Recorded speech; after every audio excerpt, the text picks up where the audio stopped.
Hey all, Tony Bing here, hello and welcome back to another in-depth review for Marvel Strike Force. Now, today we will be looking at the latest Power Armor character to be added to the game. It is Rescue.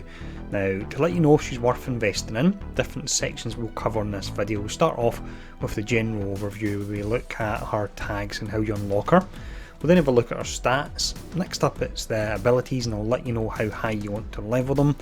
We then have synergies, which is characters you want to avoid and characters you can work well with.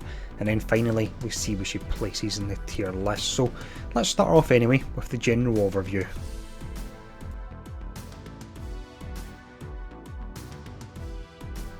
Rescue then is a support class character. Now she's not really about healing, she's more about adding buffs, and she's got a new unique mechanic barrier which we'll talk about once we actually get to the skill that activates that. Now when we look at our tags, it's Hero, Global, Tech, Support and Power Armor.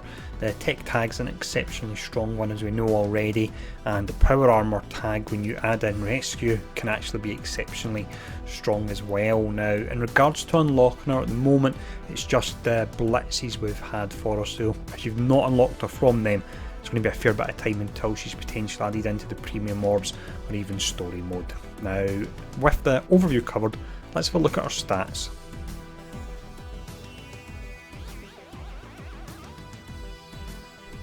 We start off here with the offensive stats. The first one we look at is damage. Now that's way down at an F, but that's not a problem because she's not there to put out damage, and out of our 3 active skills, actually only one of them is able to do damage. That would be the basic.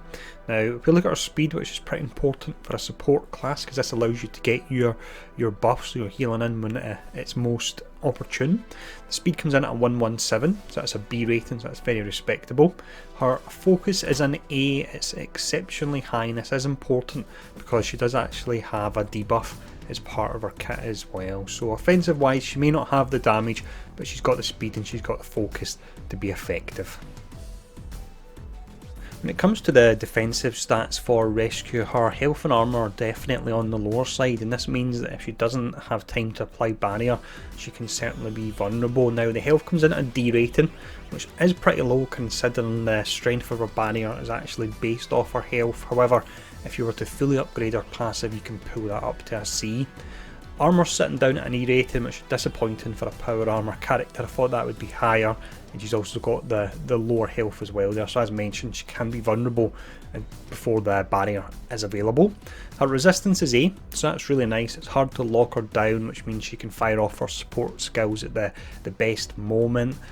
Other parts of her kit from a defensive perspective that can help her out are the barrier, which we've already talked about, but we'll look at a lot more once we actually get to the skills. You've got regen in her kit, you've got immunity, and then you've got that additional health which pulls up the strength of her barrier as well. So that's the offensive and defensive stats.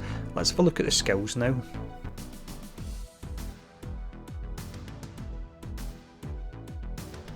The first skill we look at here is the passive, and this is heavily focused on the war mode. So this is called Stark Upgrade.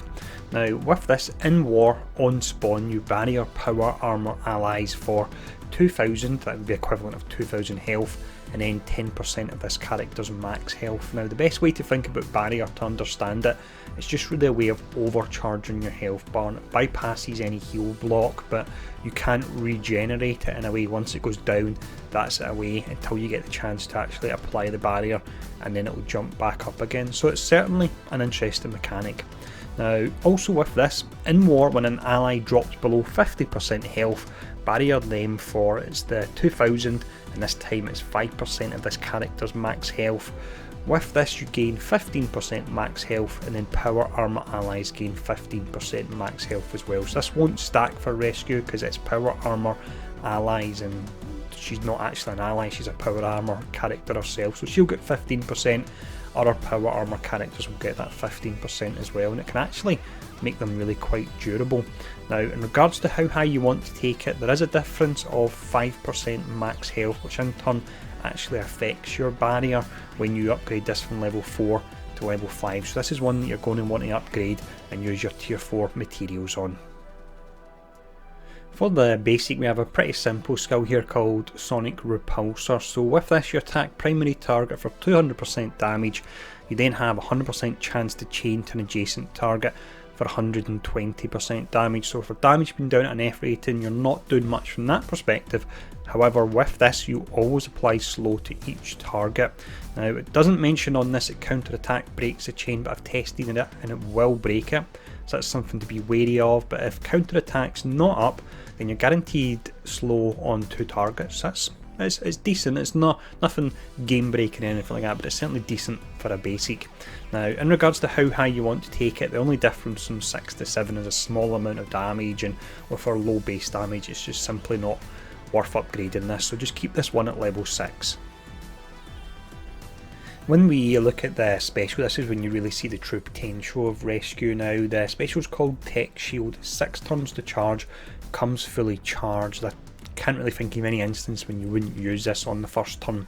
Now, with this, you barrier all allies for 3,500 barrier and 10% of this character's max health. Now, at 7 star, she's got round about 67,000 health, so the barrier would be just short of 7,000. If you were lucky enough to get in at 7 red star, her health goes up to around about 100,000, so that means the barrier would be 10,000. So if you add that in, 7 red star or barrier at the start, and all the characters would be 13,500. Now, also with this, you apply regeneration to all allies, and in war, you apply 2 regeneration to all allies instead. Now, in regards to how high you want to take it, this is a really funny one, in that the only difference from level 5 to level 7 is 2,000 barrier of that initial 3,500 barrier. So if you take this up to level 5, you'll still get the double regen in war, you'll get the regen in all allies, you'll get the 10% barrier.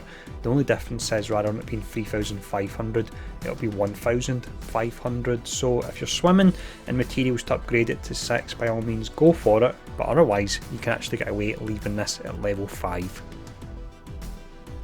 The next skill we have is one that used to take to turn 3 to actually be able to use, and it completely killed Rescue, but thankfully changed it so that you can use it in turn number 2. So you'll use the special first, and then you'll follow up with the ultimate. So this is called Firewall. It's 5 turns to charge, and it comes with 3 charges, and meaning you can use it turn 2. With this, when it's maxed out at level 7, you clear all negative effects from all allies, and it doesn't have to be power armor allies, so that is nice.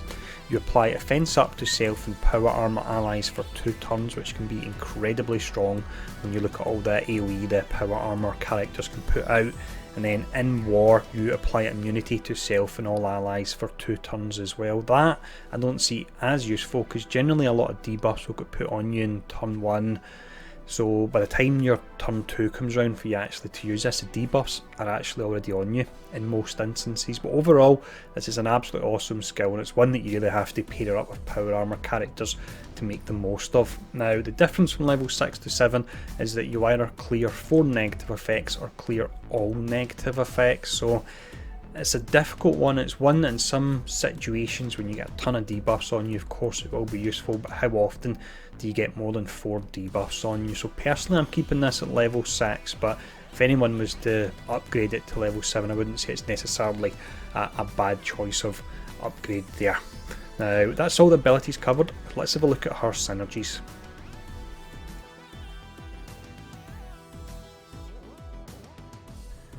When it comes to characters that Rescue can work well with and you want to pair her up with, really don't have a great deal here, and it's due to the huge focus on power armor characters that's in our kit. Now, the power armor characters available in the game are Iron Man, War Machine and also Falcon. We are missing a protector class, so maybe in time we'll get Hulkbuster. That would be pretty awesome if that was the case.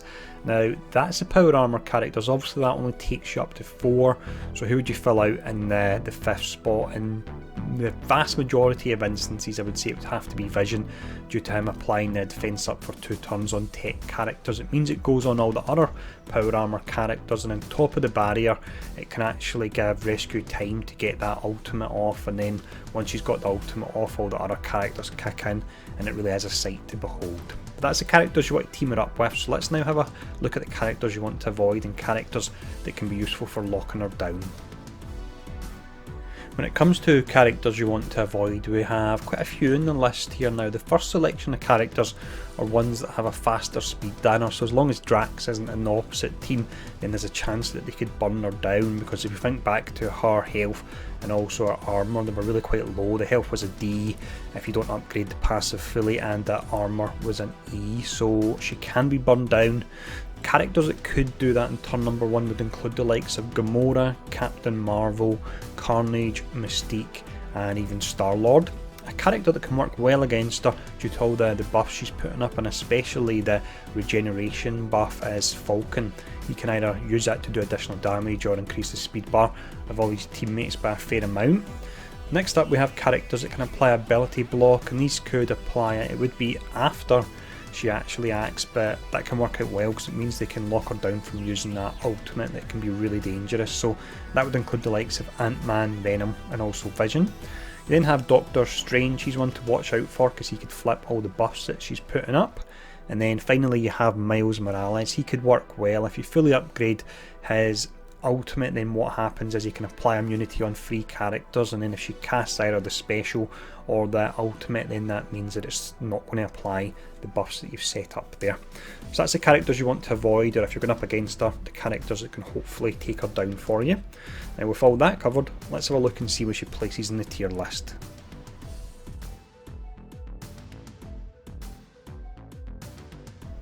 Rescue then is a character that's exceptionally reliant on synergies in order to pull her higher up in the tier list, so she will appear initially lower down, but we'll have the number to signify how high she would jump up through synergies. Now if you look at some of the issues she has on her own, for example her ultimate, if she wasn't paired up with power armor characters or in war, then all you would be doing on a 5-turn cooldown is actually clearing negative effects from allies. Outside of war, all her passive is offering is 15% max health, and again if she's not running with power armor allies, then that's all it's offering is a 15% max health to herself. So you really want to run her with them. There's not a lot of wiggle room, or really any wiggle room, in regards to the teams that you want to run her with outside of the power armor, and then the 5th slot being the likes of Vision 9 times out of 10. Now with all that in mind, on her own without any synergies, I would place her as low as a low level 3 character, so she's down there next to the likes of Elektra, so that's not good. Pair her up with power armor characters, drop her into war, and then she comes exceptionally good. If you've watched the video I've done when I ran through some tier 8 blitz, it was almost every meta team that I could find. I wasn't able to get Wakandans and the more traditional tech team, but your likes of Brotherhood, Shield, Guardians of the Galaxy, Defenders, I was able to beat all of them using Rescue and power armor characters. So with synergy she's exceptionally strong, and I would say she would move up as far as 6 slots, so that would take her up to a low Omega character if you do place her with power armor allies. So if you're going to get her and level her up, just make sure you've got those characters leveled up as well, otherwise you won't make the most of her.